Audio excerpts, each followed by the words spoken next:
Bem-vindos ao canal da Cigana Iorande. Para você que não me conhece, para você que está chegando agora, o meu nome é Vânia. E não se esqueça de se inscrever aqui no meu canal e também deixar o seu like aqui embaixo. Vou estar passando para vocês hoje uma simpatia muito excelente para você que está querendo atrair o seu amor, para você que queira atrair um amor, um namorado, uma paixão, um sentimento que vale a pena você estar lutando por essa pessoa. Você vai precisar de uma pedra de quartzo rosa e essa pedra você vai estar energizando ela de que maneira? Você lava ela na água com sal, depois você lava ela também na água com açúcar. Você vai expor ela também ao sol do sistema solar, estar potencializando, energizando.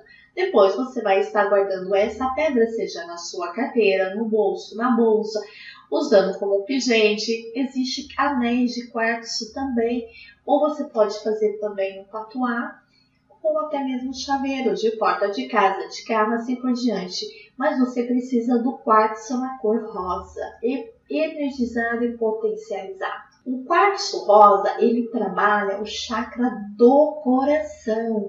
Então, você vai estar no mundo astral do amor, energizando, potencializando ao seu favor. E para você também que tem dificuldade da sua família, do seu pai, de algum parente seu, estar aceitando o seu relacionamento, o seu namoro, então você também pode usar este metal, essa pedra, que vai estar trabalhando também no chakra das pessoas que convivem no seu círculo de amizade ou até mesmo familiar, ok? É muito simples, muitas pessoas não dão a devida importância, mas você pode ter certeza que o sistema lunar, o nosso mapa astral, ele atrai todas as energias solares possíveis de vários tipos de planetas diferentes.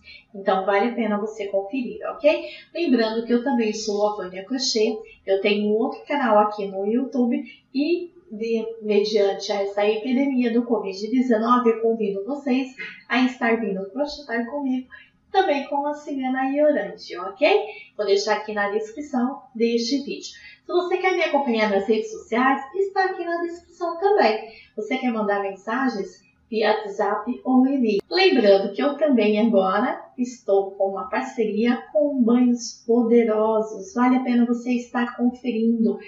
Os banhos poderosos, eles trabalham a espiritualidade, o autoconhecimento e vai estar revelando a vocês forças ocultas do misticismo. Então, vale a pena você estar conferindo e o link vai estar aqui também na descrição deste vídeo. Se você não é inscrito, se inscreva, compartilhe, acione o sininho das notificações para você estar recebendo os meus vídeos de primeira mão. Muito obrigada a todos vocês, um beijo aí no seu coração.